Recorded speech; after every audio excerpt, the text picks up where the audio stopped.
Hey guys, and welcome to another season of the Us People podcast. I'm your host, Savia Rocks, and in this season, we uncover the remarkable power of genuine compassion and insightful vision. This season, we're here to show the world that we, as individuals, are the brand, regardless of misconceptions. Join us as we go deep into the inspiring journeys of our guests, each one a testament to the impact and influence of kindness and creativity. Don't just take my word for it. Hear their stories, feel their passion, and discover the transformative potential within us all. So stay tuned as we shine a light on the truth that connects us and inspires change. Hey, my name is Oluwafemi Amogunla. I'm an award-winning multimedia artist with special interest in storytelling using visuals, still or film. And you are listening to the Us People podcast with Savia Rocks.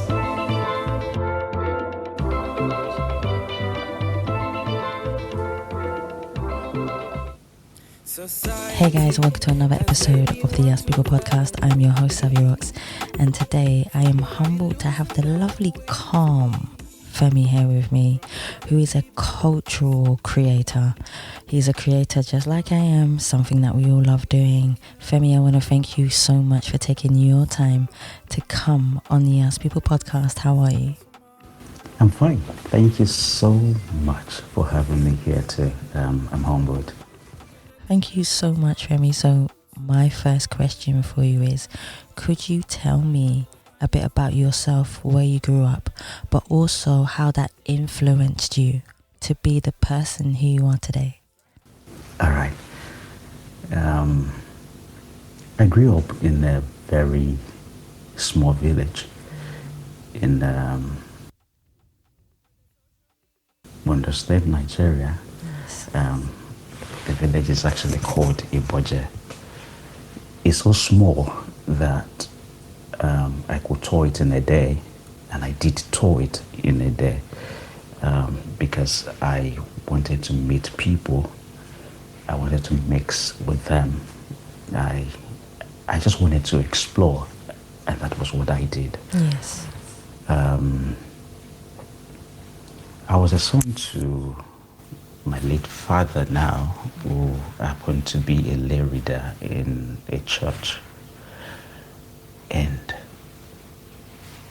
he really didn't want anything to soil his name. He just wanted to be that holy man, and whose children also has to be holy. Yes, I understand. And I wasn't that kind of a person. I love being around people, regardless of their religion. I just wanted to enjoy myself and all of that. So as at then we were 5, because my father ended up getting married to another wife, and but as at then we were 5, and I remember he would always call me and ask me, Femi, you have a good voice. I want you to be in the choir. I want you to be this. I want you to be that. For me, I didn't want to be any of this, but I just wanted to satisfy him. So I ended up being in the choir for them, not for me. Yeah. But for me, I was that kind of a person who loved the traditional, the cultural setting, the beliefs, and all of that. So there's always this yearly tradition where people will come together. I'm talking about the traditional believers. They were always having the celebration where masks and masquerades, would be put on. Yes. And I would go. I would join them. I'm always dancing around. But my father, people, knowing the kind of person he was, they knew you could just come around and then cause trouble. Why would my child be here? And all of that. So they were always sending me back home. Yeah, go back home. We don't want to see you here. Just go back and all of that. But I'll come back again. So it was so interesting that at a point I came one day and I said, please, I just want to be one of these masquerades. Yeah. I wouldn't want, I'm not going to tell my parents about it and all of that. And someone looked at me and said, do you want to go and get like a robe? Because we need a robe around your waist. Yes. So I rushed home, took my mother's robe, went back. And I was just being dressed up when somebody came in and said, is that not Femi, the son to that man? They said, yes. I know, no. Please send him out of this place and all of that. And I was eventually, sent out, and that really helped me. I loved being around them. But my father, for the kind of person that he was, just wanted me to be the church goer because my mind wasn't there, as a matter of fact. And that was what I did. So most of these things, actually influenced what I'd actually become today. Wanting to meet people, trying to tell cultural stories and the likes. See, this is what I like. It's kind of like you not rebelled on purpose. It's just your soul was saying to you, Femi, this is where I belong. And when your soul does that to you, it's hard to pull yourself away. Honestly, no, I understand it. It's our parents may have, in our parents' mind, and there's a lot of parents that do this, it will either be, and I'm sure you'll know this one, a doctor, a lawyer, a teacher. Exactly. And then you say to yourself, but, I'm either a musician, a writer, a cultural creator like yourself. But to them, in their mind, they don't see that as a successful job. Or when they're saying it to people, they don't feel like it's something to be proud of. But then I always say to them, and I've had many conversations with many parents, how does a musician that you like get to where they got to without doing what they loved? And we all have to start somewhere. The same with a creator, the same with anybody, a writer. People whose books you like writing, people whose songs you like singing, they had to do it in order for you to like them. And it's not rebelling, it's just their purpose and calling in life for them to want to be able to do it. So I completely understand where you're coming from. So so for me, it makes me laugh at the same time, but I understand it from the depth of my soul because it's something that you're meant to do in your life. So my next question for you humbly defines you a little bit further, which is, can you define yourself as a person, but who do you see, Femi, when you look in the mirror? But on the flip side of that question, has there ever been a time where you have looked in the mirror and not recognized the person staring back at you? How did you manage to go from a person that you may not have liked the development of to becoming a person you felt now has purpose?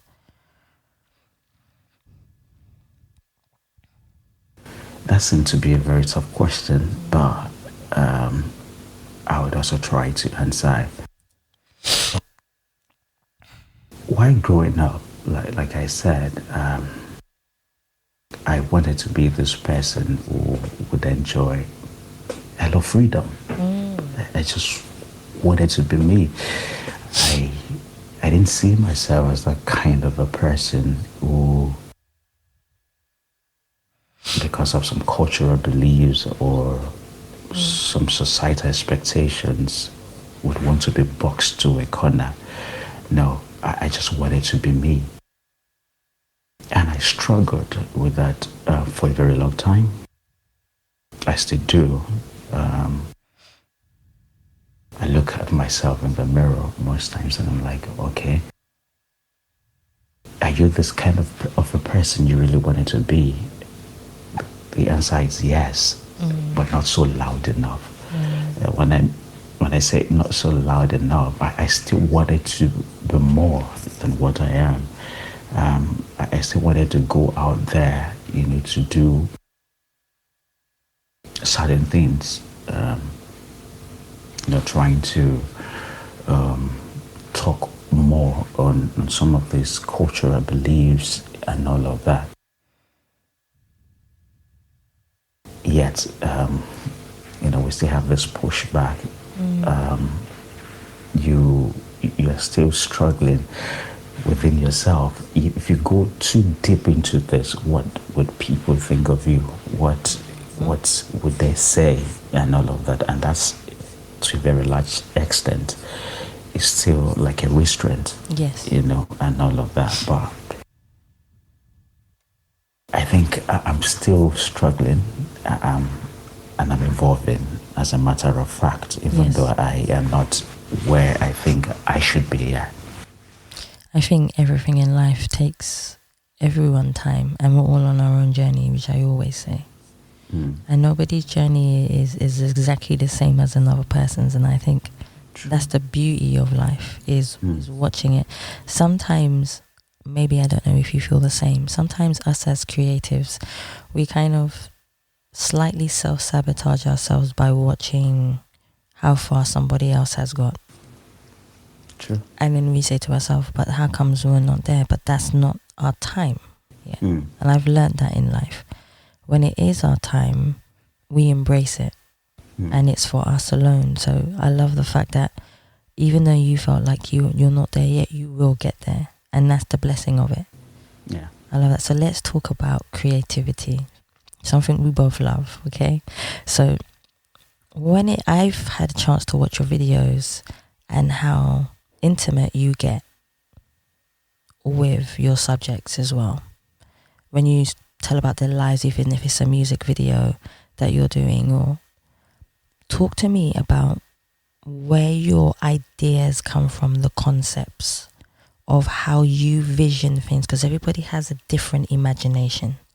When it comes to creativity, where does your imagination come from in order for you to articulate yourself in the way that you do in filming, or just culturally how you do things? This is not far from, like I said, the kind of society I grew up from. I was that kind of a person. I think one thing I forgot to mention earlier, was also this part of me where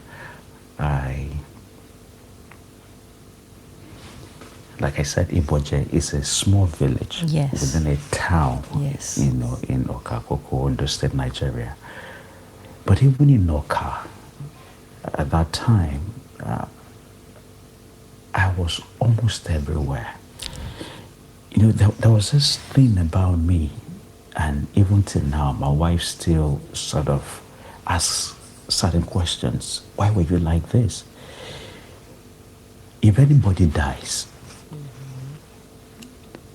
in Oka, most times people run to me to come and ask, what is the latest development, in town today? Because there's this thing that attracts me to wanting to understand how people relate with certain situations.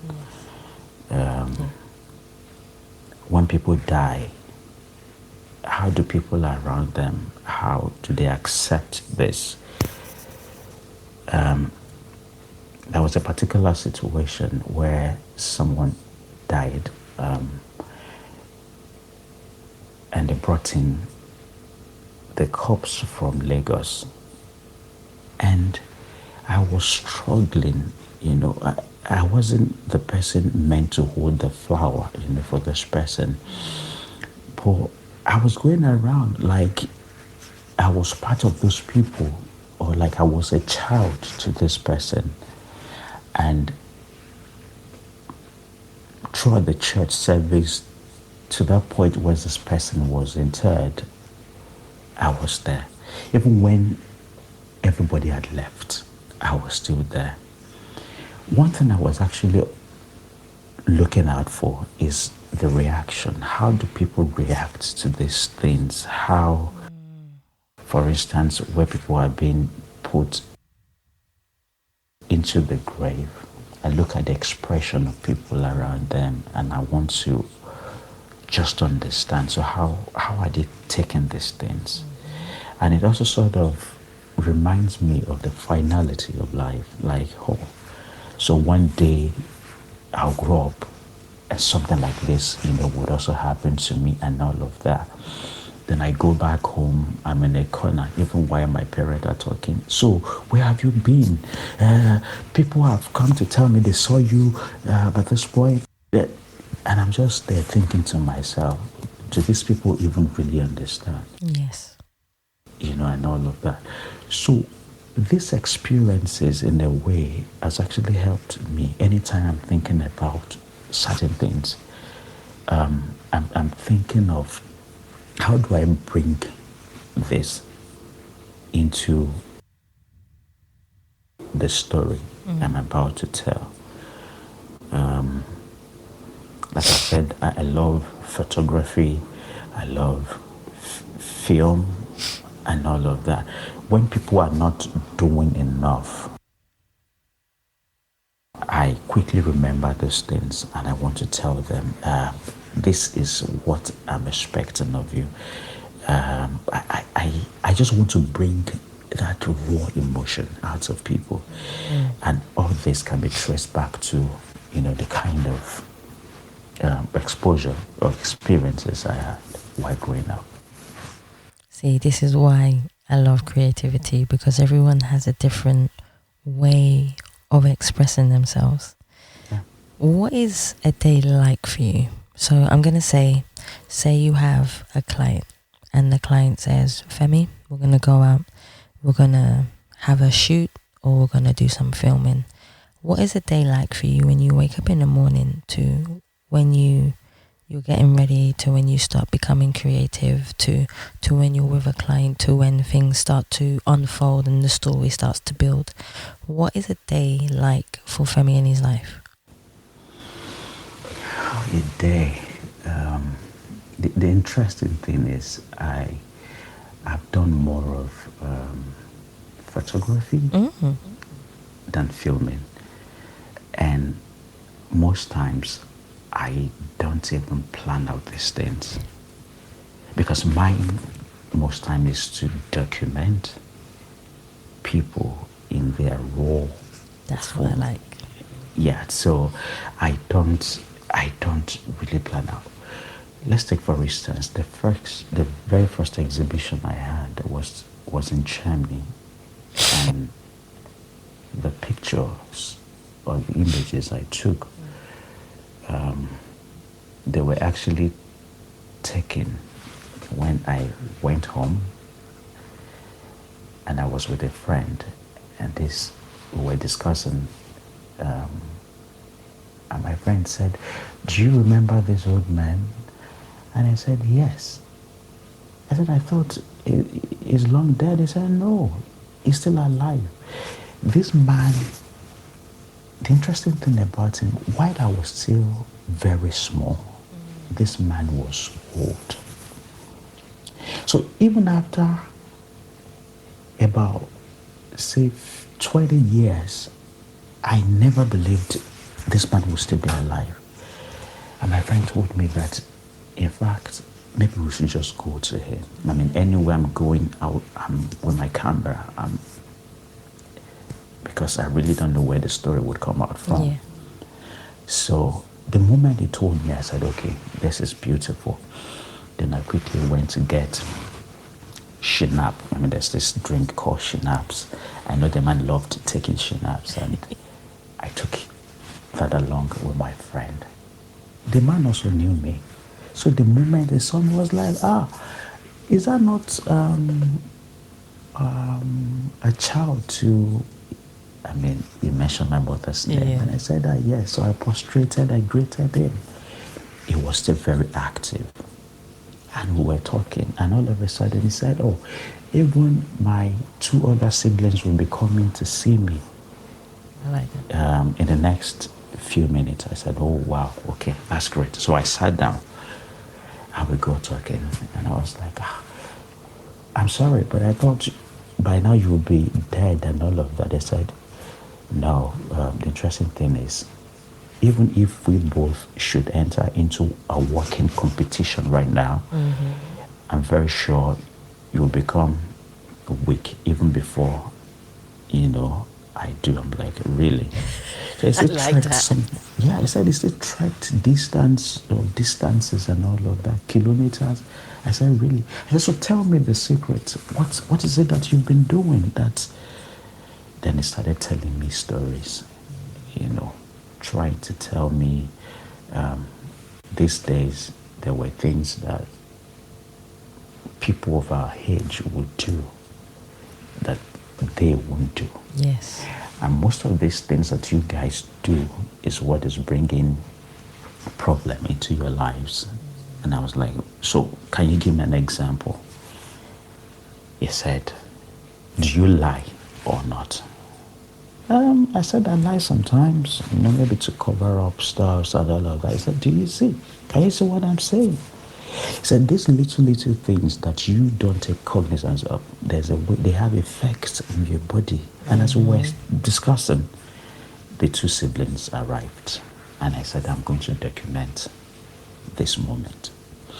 So I called, because the three siblings, they were well over 100. Wow. Yes.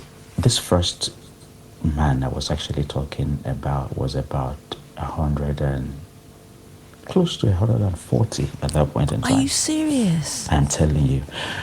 Because when I got home, my mother, who was in her 80s, I asked her, of my great mother, I mean to say, I said, "This man, do you have an idea of her?" He said, "It should be well over 100, maybe 130s or 40s.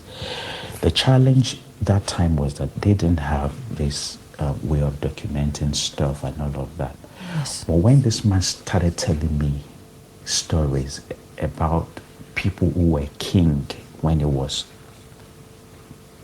growing, I knew he was telling the truth, and all of that. So I titled that stuff, Three Siblings Who Beat 100. And I did the documentation.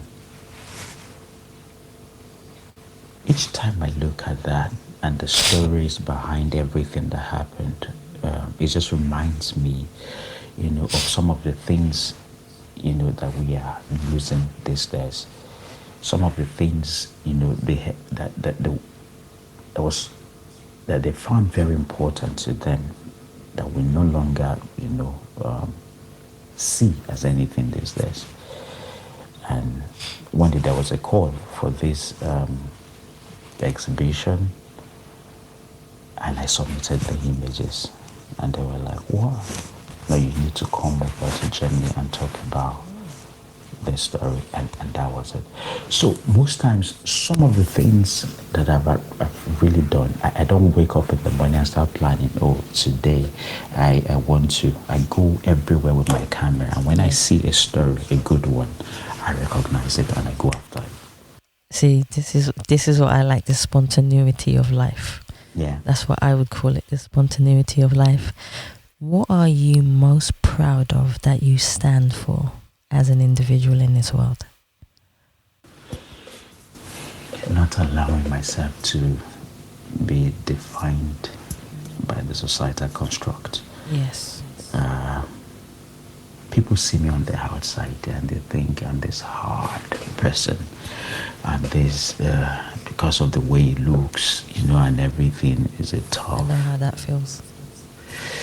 But that's not it. I'm saying that because I've had people come to me after having one or two encounter and say, "Well, before now, I'd always thought you were this kind of a person. But it's good to see you, that you are truly, what and who you are right now. I've been talked to you and all of that." So it's my ability to stay calm and not allowing what people would describe or what people think describes a man, you know, to describe me. I just want to be me. I'm not looking at anyone.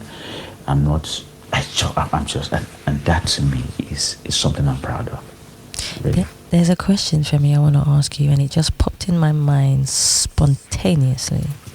Okay. So, a lot of the time, I was walking down the road one day and I saw a lady and her son was crying. And she said, boys don't cry. Right? Okay, right. You saw my... Okay, good. I'm so glad that Femi is on my wave level. He knows where I'm going with this. Right? So, something in me said out loud, that's not true. Now, she turned around at me and you can only imagine the look I received afterwards, because I firmly believe it doesn't matter man or woman or man, it doesn't matter to me.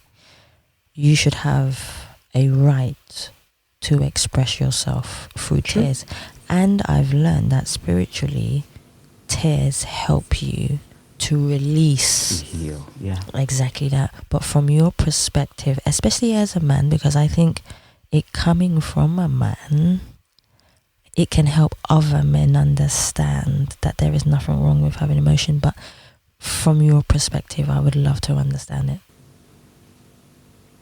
Why shouldn't you cry? Well, here we go. Why shouldn't you cry? That makes you human. That's one thing I'm always surprised, of when people say men don't cry. I've heard Men it. supernatural beings. Are they supernatural beings? You cry to heal. You cry to relieve yourself of the stress around you. I cry a lot. I do. And it's so good. I keep saying this. I can't talk without mentioning the role of the woman in my life. Because she's that kind of a person who feels whether you are a man or not, you should be able to express yourself in whatever way you choose to. And that has actually helped me. That has always been me. I want to cry, but sometimes when people look at you and say, this person is crying, it's not manly, it's not a man, and all of that, it's just sort of, if you're the kind of person who wants to be defined, by certain do I call it conditions now, then you will be you'll be carrying too much burden. So anytime I'm going through anything, she tells me, Femi, if you need to cry, go now and cry yourself out. And I do it a lot. And when I'm done, I come back and say, well, I think I'm better off now. So I cry a lot. See? And that was one of the things that I was trying to tell you. I am not that kind of a person. Yes. Who should be defined by what the society think a man should be like. I'm first human before being a man, and all of that. And that's what I believe in. See, and this is what I like. I think and this is why, mental health plays a big part in people's lives also, and I don't talk about it as much as other people do when it comes to mental health, but I know that being able, like we said, to be able to express yourself in a way that you need to helps you to become the person that you need to become. Not always what you want to become, what you need to become. Sure. In your life to make you go forward. But also the one fundamental thing you said for me is that you have someone behind you, in front of you, beside you, who wants you to be yourself. And that also helps too. A lot. I'm so glad you said that. So what is the best advice you have ever received from someone that has helped you in your life? I know that in our lives we go through pivotal moments where we change and life changes with us. They say that every 7 years we change, we evolve, and the past 7 years kind of helps predict the next 7 years. But in your life, who are some of the people who have given you advice that you take with you throughout your life? And he's smiling. I like this. He's laughing. All right. First, my mother. I mean, of blessed memory now. My mother would always tell me, Femi, what would be yes, would be yes. Don't. I agree with her. Don't overdo. I'm not saying you shouldn't be hardworking. Do the needful. Try when you should. Yes. But if it doesn't happen, that means it's not yours. When she was telling me this while growing up, I didn't actually, it didn't resonate, as a matter of fact. But as I was going on, it became more obvious. But honestly, don't overdo. Be smart, work hard, and if you fail, you will be able to know, or you would know within you that it wasn't because you didn't try or you didn't work hard enough. That is enough ground to justify, or to make you heal, of the pain that comes, with such failure. Yeah. So the second person I would say is my wife.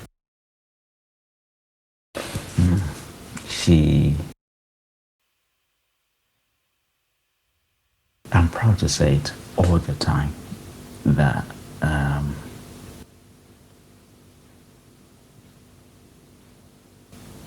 most of the things that I've actually achieved today, in one way or the other, you can see our hands in them.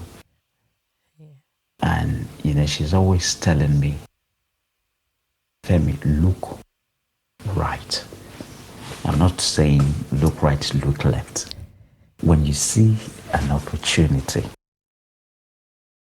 know what this opportunity is telling you and go for it. The very first, I think it's important for me to tell you this. I wanted to become, my mother actually wanted me to become a lawyer. I wanted to become a lawyer. And so when that wasn't coming, she said, okay, maybe you go and study English and all of that, which was what I did at the Oluwafemi Amogunla University. That was where I met, my wife and all of that. So we got close and we moved on. For me, I wanted to, when that lawyer thing wasn't happening, I was thinking, at some point in life, I probably would become a banker, and all of that, so that I'll be able to fend, for the family. The money and everything would be there and everything. My wife looked at me, we were still dating then, I said, Ben, you actually way beyond all of these things. I'm not saying you becoming a banker. I think you are a creative person. She knew, see? Yeah, she knew. She knew. The more you quickly embrace this, the better for you. I was like, why would you be saying this when there are people out there making millions, being a banker and all of that? He said, it's not about the money. It's about the satisfaction that comes with whatever you are doing. He said you have eyes for images. He said you are a storyteller. Go after all of this. I looked at her and I was like, okay, I read you. So I struggled. I didn't want to follow her advice. I was doing all sorts of things and thinking I would get, a job. And one day she called and said, do you want to come from Abuja, where I was serving then? Do you want to come to Lagos and now begin to pursue your career as a creative person? It was at that point that I thought, okay, maybe it was actually time to pursue this. And I did. There was a call it was actually called 30 House Nigerian Project. It was during the Olympics in the year 2012. And they were looking for just 30 Nigerians, all around the world and all of that to come up with a project and all of that. And I said, Femi, you're always talking about your name, doing, trying to tell people why you wouldn't alter the meaning of your name and all of that. Why can't you just write something about it and submit this for this call? I'm like, what are you talking about again? They are calling people all around the world. They needed just 30 people. Then you're asking me to go and start writing about my name. I didn't want to. It was like 24 hours to the close of the call. She called and said, Femi, have you written something? I said, no. He said, go and start writing something now. So I wrote it and I sent it. I was shocked. They go back to me. I checked the mail. I said, could this be my name? Are these people? Is this mail meant for me?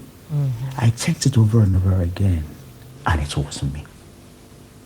And that changed the narrative. It was from that point onward that I started pursuing my creative, career. And it's been from exhibitions to writing poetry to just name it. I think in a way, I may not be where I really wanted to be, but I think I'm better than I used to be. When your time is right, you will be exactly where you are meant to be. Exactly. Exactly that. And you know what? I have to praise your wife on this one too, because she saw something in you that you didn't even see in yourself. Honestly. So she abundantly has my blessing. No, honestly. I hope she watches this or listens to this and she hears this part. Yeah. Because it's amazing what you can do when you have the right people around you. It's so important. And I say that, which makes me smile, to be quite fair. It does for me. It makes me smile. Which leads me on to my next question in a way, which kind of helps. So, a lot of the time, we've spoken about this a little bit. People like to judge us based upon how we look, who we are, what we do, what they think we are. But Femi, I'm going to say this to you. If I took the word judgment out of the dictionary, it didn't exist anymore. It didn't exist in the first place. What do you believe in your life you would have done differently knowing that judgment did not exist? What would I have done differently?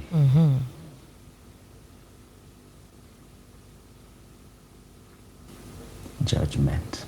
You just sort of, you looked into my mind and you brought out something which is judgment. Doesn't really exist.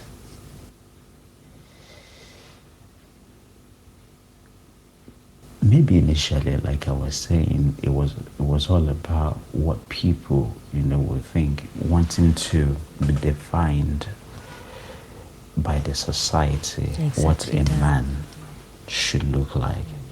Or a man should be the one to carry the burden, the entire burden of the whole world on his head. Man shouldn't cry. Man shouldn't do this and all of that. But these are things that people use to judge you. They used to define you. They use these things to want to measure whether you are manly enough or not. But what does manly them. mean? What does this is the thing. Yeah, for them, manly means if you should be able to carry the burden of the whole world on your head. Manly means you should be able to, even when you are dying of emotions, where a lot of things, you're going through so much, you should be able to cry within and not cry out for people to see.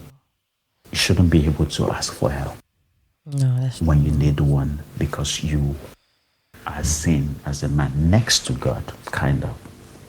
But that's not always true. Yeah, I was almost going that direction. I was almost going that direction, which was what I was trying to tell you. That in my university days, I was already thinking, I should be able to be a man by carrying the whole burden, of my family. What will people say if I don't have billions of naira in my account? Why should... I was already going that direction before I realized these are not the things that define us. We shouldn't allow things like this to define us. Look within. What are the things that make you happy? And, I kept repeating this. The journey is easier when you now have people around you who think the way you think. When you have people around you who doesn't believe in all these things, people say, it makes the journey easier for you. yes. And you're better off. So I took that word judgment, I took it out of my dictionary. I think in my university days, I just want to be me. I just want to enjoy what I'm doing. And once you enjoy what you're doing, opportunity will come. Yes. And honestly, you'll be fine. I like that. I like the fact that you left it on a positive note. And it's funny these days, the one thing that I've been hearing a lot of, it's okay and you'll be fine. And you just said it again. So it's like a reassurance. Sometimes things pop up spontaneously. And when they pop up, it's like they're meant for you. And I always believe that. I always do. So my next one for you this is the one I actually like. When was the last time, Femi, that you felt totally at peace with yourself? The last time.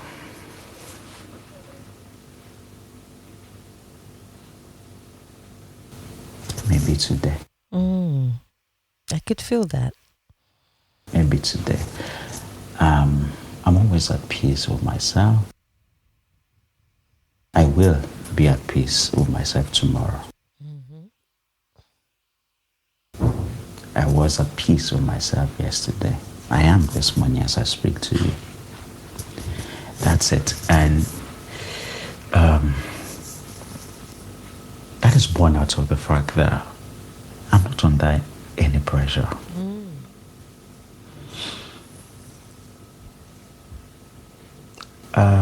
I have 2 children who understands, who we try to put all these things into them. The world that we are in right now is full of funny thoughts, and they'll make you want to believe all these things. As little as those children, we are trying to let them see. Don't let anybody define who you are. Yes, I agree. And they are actually doing this. So there's no other peace that you want in life other than the one that comes from within.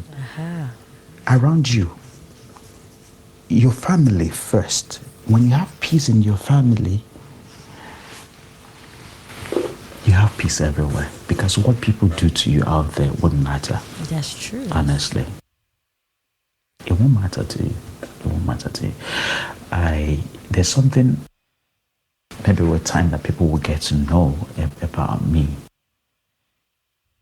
I've gone through certain things in life that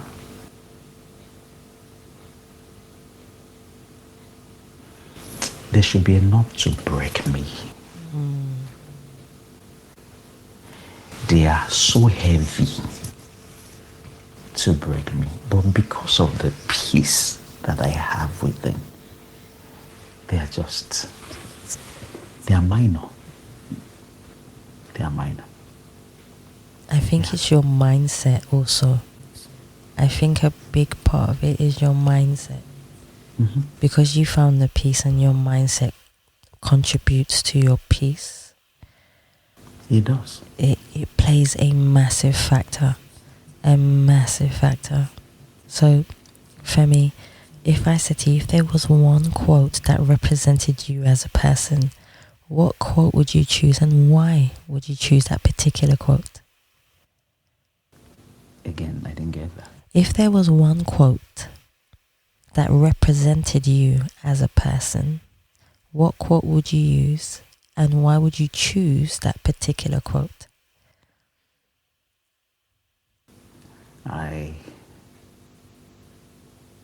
It's actually hard for me to come up with a word to describe that right now. That's fine. Yeah, but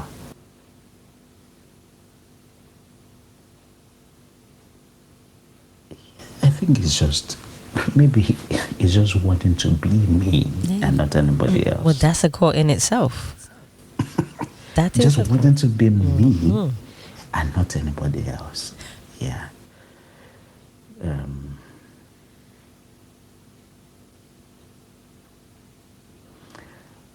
When you come into my home, when you come into my family, if you have to have some level of understanding to be able to understand the level at which we operate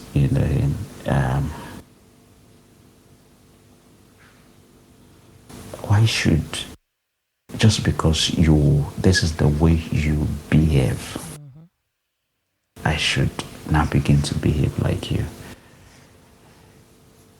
It's about me. It's not about you. It's not about anybody out there. And I let people see that in my home. There's nothing anybody out there would do to me that would make me feel lesser of myself and all of that. I have a problem, and it's a good one. The problem is, I'm always all happy with you when you do something very great. You are doing very well. Sincerely, from the bottom of my heart, I pray for you. I'm with you. But I will not, because of that, think lesser of myself. Exactly. No. Because I'm fine the way I am. And that takes us back to the initial question. Exactly. The peace within. I have that peace. I'm not ready to compromise it for anything. I like how passionate you became. Yeah. No, because there's okay. What do you want to? Is it the money out there? Is it the? Because everything revolves around money these days. People want to brighten exotic cars. They want to live Money in. helps you to pay for bills and gives you freedom in certain aspects of your life. I agree with that. Mm-hmm.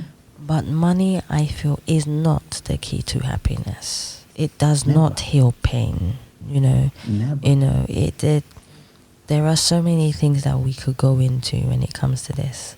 You have to find the fundamental thing in your life that makes you happy. And yes, I know, Femi, like we said, money, we need it only because of worldly matters. Things, yeah. But it doesn't solve everything. It doesn't. It won't. Mm-hmm. So I fundamentally understand that. So if I put you, this is a good one for you.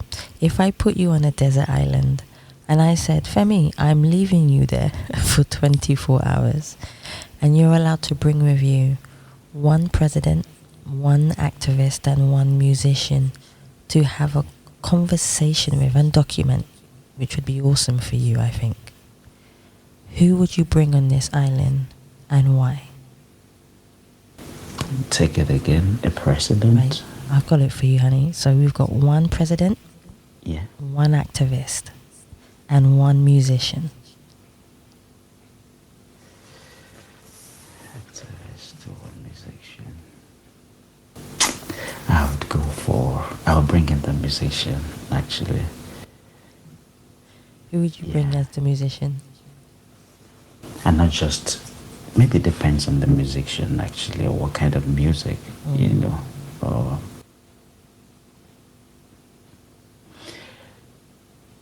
I'm saying that because I don't just listen to music. I don't just listen to anyhow. There are some people, they sing and I'm just there wondering, I don't even know what they are saying. Mm-hmm. But there are certain music, they're like food to my soul. Yes. So even when I've not eaten, when I listen to this music, I'm filled. It's so bad that sometimes I get constipated. I know that feeling. So I get constipated, because there's a way, and these are things that I take morals, from the kind of music I take morals from, and I won't deny this. My experience with that man, that old man that I told you about initially, just sort of, it changed my perspective, of life.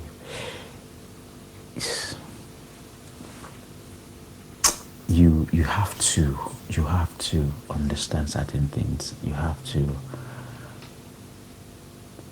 just so you fit in, just so you are not just anyhow person in the society that we are in today. You listen to the kind of music that you will benefit from.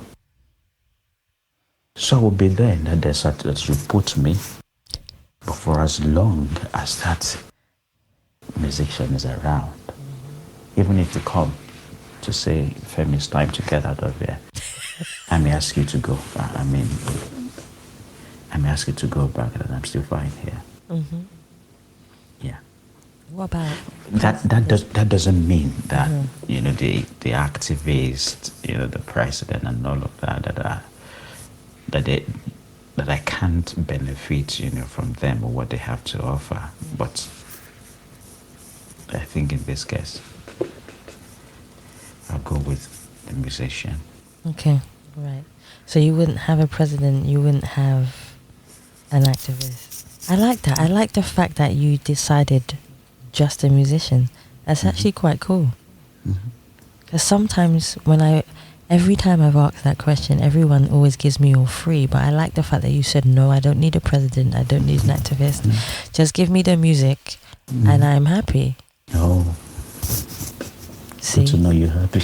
Yeah, no, I like it. Yeah. So, Femi, I only have two more for you.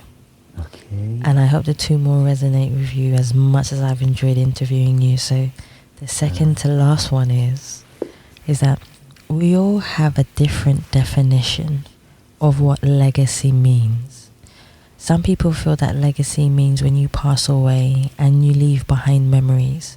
But to me, I believe your legacy is also in the present. Yeah. How you talk to people, how you make them feel, what you leave behind, what they carry on. You know, you're there for them when they least expect it. You could be a stranger, and I love having conversations with strangers also, because I feel they just elevate the truth to you because they have nothing to hide. What do you believe legacy means to you? Legacy is what people can say of you. Good things people can say of you. Not when you are dead, but when you are still alive, but in absentia. You know, you are not there. You are not there when they are talking about you, and you are not dead. But they are talking about you, and people around want to know, who is this person you are talking about? I need to know this person. I need to get in touch with them. That is where legacy begins from. I like that. For me, yeah. I like that concept. It's interesting to know what people feel about legacy, and everyone has such a different definition of it. So this is why I always like asking that question, because to see how it resonates with a person and how it makes them feel. I'm sorry to say this, maybe not. I like the fact that you did say that. All right. So I've had people get in touch with me on LinkedIn. Yes. And they message and they ask me, oh, we've read certain things you've written or you've done, and can you do this? Or somebody asked me to come and meet you so that you can advise on this and all of that. No matter how busy I am, I'll find time to do the needful. The one that touched my heart recently was a photographer who did a project. And she came to me and, and I advised her. Most of the things that she wasn't seeing in the work, I let her see them. And she went back and worked on those things. I like that. And after she submitted that particular project to a particular media organization, international organization, that was accepted. And she came to me. She came back to me. And what she wrote brought tears down my eyes. I'm like, yes. I keep saying, I'm living my life, and I do tell everybody around me. I'm also mindful of the way I talk to people. Same. I relate with people. Same.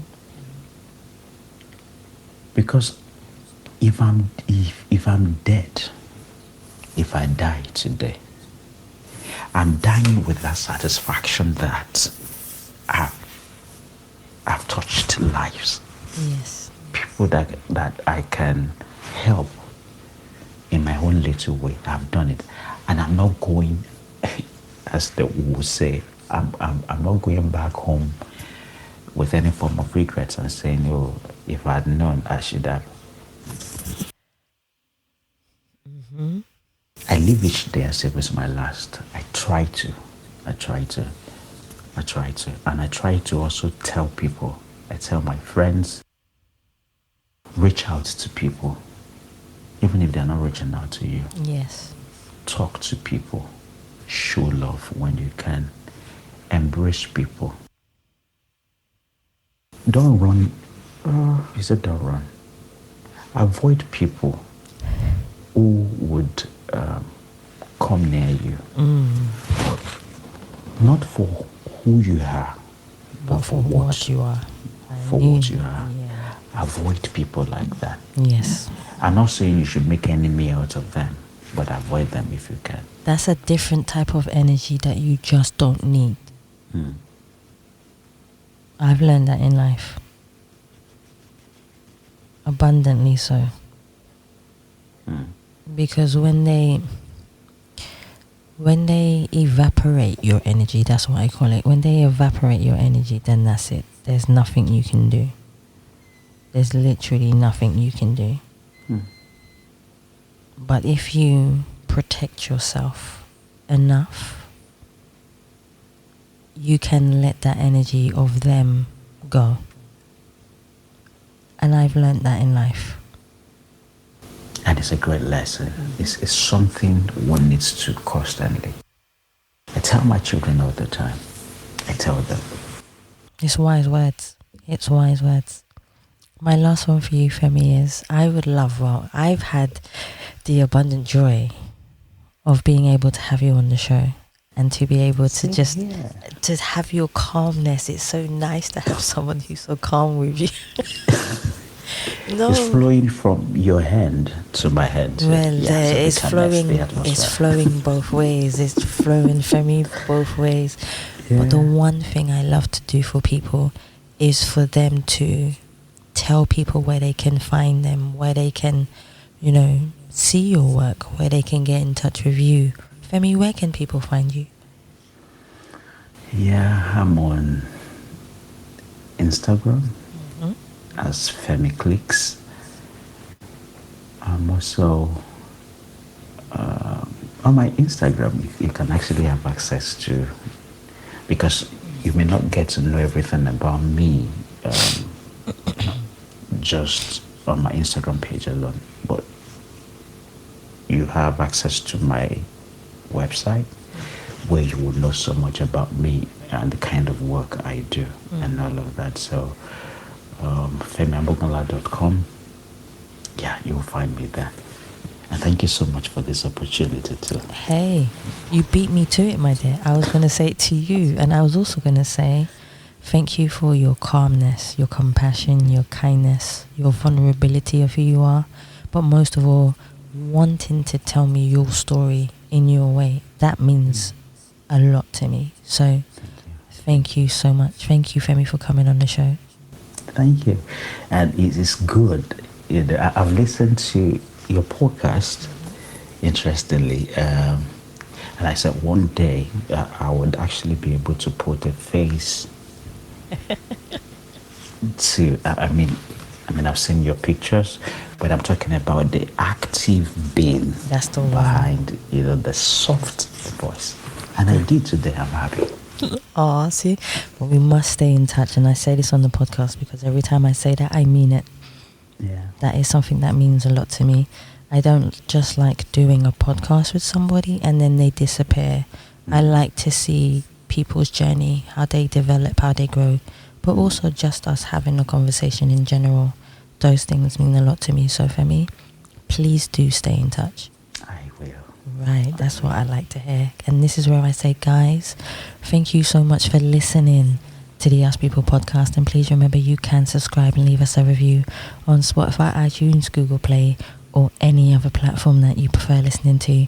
You can also listen to the Ask People podcast every Tuesday, where we put out a pre-recorded latest episode of the Ask People podcast for you to listen to.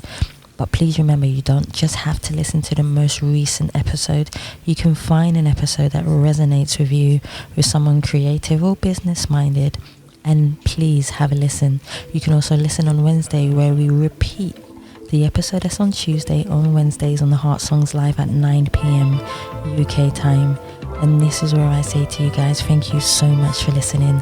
Stay happy, stay positive, and as always, please, from me to you, continue to be kind to one another. Take care. Society has made me want to validate me from my illusion that awaits me, from how the people will perceive me. It's my illusion that awaits me. We fight in our war with ourselves. I'm silencing us from our heart. Social media is taking our time from connecting with each other soul to soul. Why we dance on TikTok, strike a post on Instagram, fight the web on a Twitter feed, link a thing on Snapchat. Why we dance on TikTok, strike a post on a Instagram, fight the web on a Twitter feed, link a thing on Snapchat. Why we dance on TikTok? Thank you so much. It was good talking to you. Yeah. From being who I am every day, different possibilities within inside me. We fight till our war with ourselves. Our mental health is silencing us from our heart. Social media is taking our time from connecting with each other soul to soul. Why we dance on TikTok, strike a post on Instagram, fight the web on a Twitter feed, link a thing on Snapchat. Why we dance on TikTok, strike a post on a Instagram, fight the web on a Twitter feed, link a thing on Snapchat. Why we dance on TikTok? Why we dance on TikTok? Why we dance on TikTok?